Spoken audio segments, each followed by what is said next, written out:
ఆయన ఎట్లుందన్న court cinema బాగుంది? చాలా బాగుందన్న. ఈ సినిమాకి కోర్టు అని సినిమా పేరు పెట్టుకున్న వకీల్ సాబ్ 2 అని పెట్టి ఉంటే సూపర్ ఉంది అన్న. ఇది ఇప్పుడు కూడా సూపర్ ఉంది, సూపర్ డూపర్ హిట్. ఈ సినిమాని పవన్ కళ్యాణ్ గారు కంపల్సరీగా చూస్తారు. అలాగే సుప్రీంకోర్టు చీఫ్ జస్టిస్ కూడా చూస్తే బాగుంటది ఈ సినిమాని. ఎందుకంటే పోక్సో చట్టాన్ని కొంతమంది మిస్యూజ్ చేస్తున్నారు. అట్లాంటి వాటి కోసం ఇందులో ఈ సినిమా ద్వారా కొంచెం గైడ్ లైన్స్ ఇస్తే కొంచెం అన్ని కోర్టులు ఇంకా అందరూ యాక్సెప్ట్ చేస్తారు. సుప్రీంకోర్టు ఏదైతే ఫైనల్ జడ్జిమెంట్ ఇస్తారో దాన్ని అందరూ యాక్సెప్ట్ చేయాలి. యాక్సెప్ట్ చేయకపోవడానికి లేదు. సో అట్లాగే ఈ సినిమా చూసి సుప్రీంకోర్టు చీఫ్ జస్టిస్ చూసి కొన్ని సీన్స్ ఇచ్చి కొన్ని గైడ్ లైన్స్ ఇస్తే ఈసారి ఇంకా ఈ పోక్సో చట్టం అనేది ఎక్కడ మిస్యూజ్ అవ్వదన్న. అసలు ఏ సబ్జెక్ట్ లో ఏం చూసి నాని గారు ఈ సినిమా ప్రొడ్యూస్ చేశారన్న? ఏముంది అసలు సినిమాలో? సినిమాలో ఏముందండి, మంచి సబ్జెక్ట్ ఉందండి, మంచి మెసేజ్ అన్న. సొసైటీకి కావాల్సిన సినిమా ఇదే అన్న. ఇప్పుడు ఇంటర్ జాయిన్ అయిన అబ్బాయి ఫస్ట్ కాలేజీలో జాయిన్ అయిన అబ్బాయికి వాళ్ళకి బుక్స్ ఉన్నాయో లేవో చూస్తారో లేదో కానీ కంపల్సరీ లవ్ అయితే ఉంటదన్న. అలా అని అందరినీ విమర్శించినట్టు కాదు. లవ్ అనేది కామన్ అయిపోయింది ఈ రోజుల్లో. సో అందరూ లవ్ చేసుకొని కొంతమంది మిస్యూజ్ అయిపోతున్నారు, కొంతమంది బలి అయిపోతున్నారు. తన లైఫ్ వాళ్ళ లైఫ్ స్పాయిల్ అయిపోతుంది. ఎందుకంటే వాళ్ళ చట్టం తెలియకపోవడం వల్ల. మనకి 6th క్లాస్ నుండి అవే సబ్జెక్టులు చెప్తారు.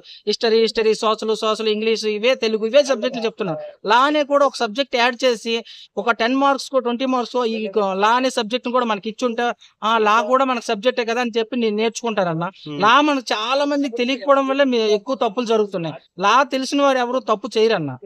అయితే ఫోక్సో కేసు అనేది ఒక అడల్టరేషన్ అంటే ఒక సెక్స్ కి సంబంధించిన విషయం కదా, దాన్ని ఫ్యామిలీతో ఇబ్బంది పడేలాగా చూసేలా ఎలా ట్రీట్ చేశారు? ఫోక్సో చట్టాన్ని మిస్యూజ్ ఎట్లా చేస్తున్నారు ఈ సినిమాలో చూపించారన్న. ఒక అమ్మాయి ఒక అబ్బాయి గదిలోకి వెళ్తే మిగతా ఇంకా అందరూ ఇమేజ్ చేసేసుకుంటారు అదే జరిగిందని. ఎగ్జాంపుల్ ఈ పార్క్ లోకి ఒక అమ్మాయి ఒక అబ్బాయి వెళ్ళారంటే ఇంకా అదే అనుకుంటారు. వాళ్ళు కూడా ఇంతకు ముందు ఓ మై ఫ్రెండ్ సినిమాలో ఉంటది కదా, వాళ్ళిద్దరు అన్నా చెల్లెలు అయ్యి ఉండొచ్చు, లేదా ఫ్రెండ్స్ అయ్యి ఉండొచ్చు, లేదా ఏదైనా మనసు అంటే ఏదైనా కష్ట సుఖాలు మాట్లాడడానికి కూర్చొని ఉండొచ్చు కదా పార్క్ లో మన ఇద్దరం వాళ్ళిద్దరిని చూసినంత మాత్రాన ఎందుకు మిస్ గా ఇమేజ్ చేసుకోవడం. ఈ సినిమాలో అదే చూపించాడన్న. సో 90s వెబ్ సిరీస్ తర్వాత బ్రహ్మాజీ గారికి సెకండ్ ఇన్నింగ్స్ ఒక క్రేజ్ వచ్చేసింది. ఆయన యాక్టింగ్ ఎలా ఉందండి?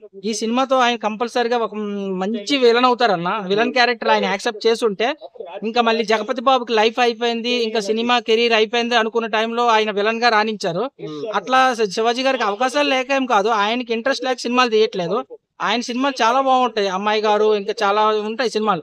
ఆ సినిమాలు బాగుంటాయి. అమ్మాయి బాగుందనే సినిమా బ్లాక్ బస్టర్ హిట్ అయింది అప్పట్లో. ఇప్పుడు ఆయన సినిమాలు ఎందుకు తీయట్లేదు తెలియదు, కానీ ఆయన ఇప్పుడు విలన్ గా మళ్ళీ కెరీర్ స్టార్ట్ చేశారంటే ఇంకా బాలీవుడ్ నుండి హాలీవుడ్ నుండి ఎక్కడి నుండి సైఫ్ అలీ ఖాన్ ఇలాంటి వాళ్ళు విలన్ తీసుకోవాల్సిన అవసరం లేదండి. ఓకే అండి, థ్యాంక్ యూ.